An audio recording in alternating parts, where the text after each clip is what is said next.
Sobat Pepsi, di Kenal Migas kali ini kita akan membahas tahapan development dalam subholding upstream. Tahapan development adalah fase penting dalam siklus hidup proyek eksplorasi dan produksi migas yang mencakup berbagai kegiatan, bertujuan untuk mengembangkan lapangan migas yang telah ditemukan menjadi fasilitas produksi yang siap untuk dieksploitasi secara komersial.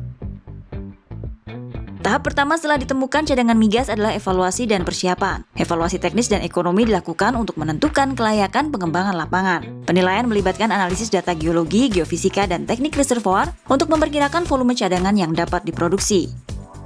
Selanjutnya dilakukan penyusunan rencana pengembangan lapangan atau Field Development Plan yang mencakup analisa teknis dan simulasi, forecasting, dan well planning. Rencana ini mencakup desain fasilitas produksi permukaan dan bawah tanah, serta infrastruktur pendukung seperti platform pengeboran, pipa, fasilitas penyimpanan, dan transportasi.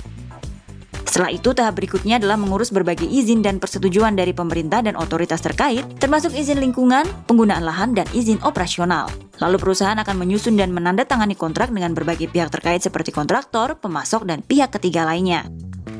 Tahap selanjutnya adalah membuat program sumur baik dari subsurface hingga surface, termasuk pengeboran sumur produksi, fasilitas, pemrosesan, rig, dan infrastruktur pendukung lainnya. Di tahap ini juga dilakukan simulasi dan analisis untuk memastikan desain yang optimal dan efisien.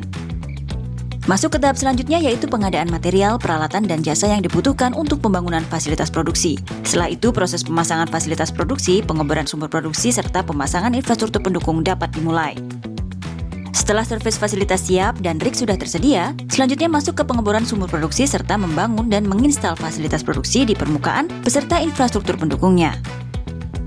Pengujian dan commissioning fasilitas produksi lalu dilakukan untuk memastikan semua sistem berfungsi sesuai dengan spesifikasi. Pengoperasian awal dilakukan secara bertahap sekaligus memonitor kinerja fasilitas serta sumur produksi. Di tahap ini juga dilakukan penyesuaian dan optimalisasi jika diperlukan berdasarkan hasil monitoring. Setelah pengoperasian awal, pemantauan terus-menerus dilakukan terhadap kinerja produksi dan kondisi reservoir. Evaluasi terus dijalankan terhadap data produksi untuk mengidentifikasi potensi peningkatan produksi dan efisiensi operasi. Memasuki fase produksi penuh dengan target produksi yang telah ditetapkan, pengelolaan operasi produksi terus dilakukan untuk mencapai hasil maksimal dan memastikan keberlanjutan.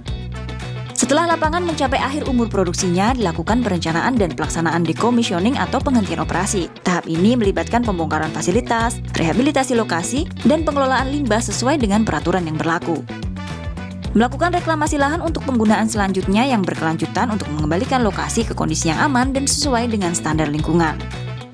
Tahapan development ini memerlukan koordinasi yang baik antar berbagai disiplin ilmu dan pihak terkait untuk memastikan bahwa proyek dapat berjalan sesuai dengan rencana, aman, efisien, dan menguntungkan. Inilah sekilas penjelasan mengenai tahapan development di subholding upstream Pertamina. Sampai jumpa di Kenal Migas berikutnya.